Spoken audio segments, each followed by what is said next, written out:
Menteri ng Badu Keri Narendra Modi ula pelaj kerel Vande Bharat Express ke Benengkong jong ke Assam lengba ke video conferencing mentah kesengi. Kini kerel Vande Bharat Express kan penyesok ya ke Guwahati bat ke Jalpaiguri, Guwahati ke Batmai, bat kan Simpor ke Basan Kenta Shiteng Banlej Banwan. Menteri ng Badu Keri ula IT ru sispa propo artligi mau meriaj rel jong ke bentah Batmai bal pendaj boarding bat ula pli perdaya ke demo memushat kabarang syudap senat mai halumding Assam. Haba ajing keren hagani kesengi Menteri ng Badu Keri ula ong ba kadai kesengi ke bakraw na bentah ke jing penyesok ikatan jete lamingi ha ke balai teliki kampen roy lala ban pendep ha ke jo kepor. Ke Benengkong ula pensyai ba katan jete lamingi ke layo kerel Vande Bharat Express ke Benengkong ke balong kerel Vande Bharat Express ke balai ke penyesok bat ke Jala West Bengal. Ke baar kalong ba kumbas saus pa arpusan kilometer Kelenti yait rel ha Assam bat Meghalaya lala ban penpoi boarding.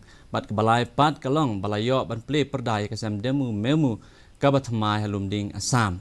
Menteri ng Badu Keri ula ai kublai kipat nong syong shnong jong katan chite lam mingi harengkat bat ke Assam Meghalaya bat West Bengal ha kan kesengi ke bansa jingkan mau.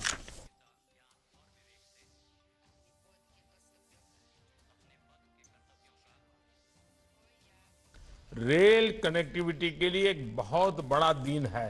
आज north east की कनेक्टिविटी से जुड़े 3 काम एक साथ हो रहे हैं।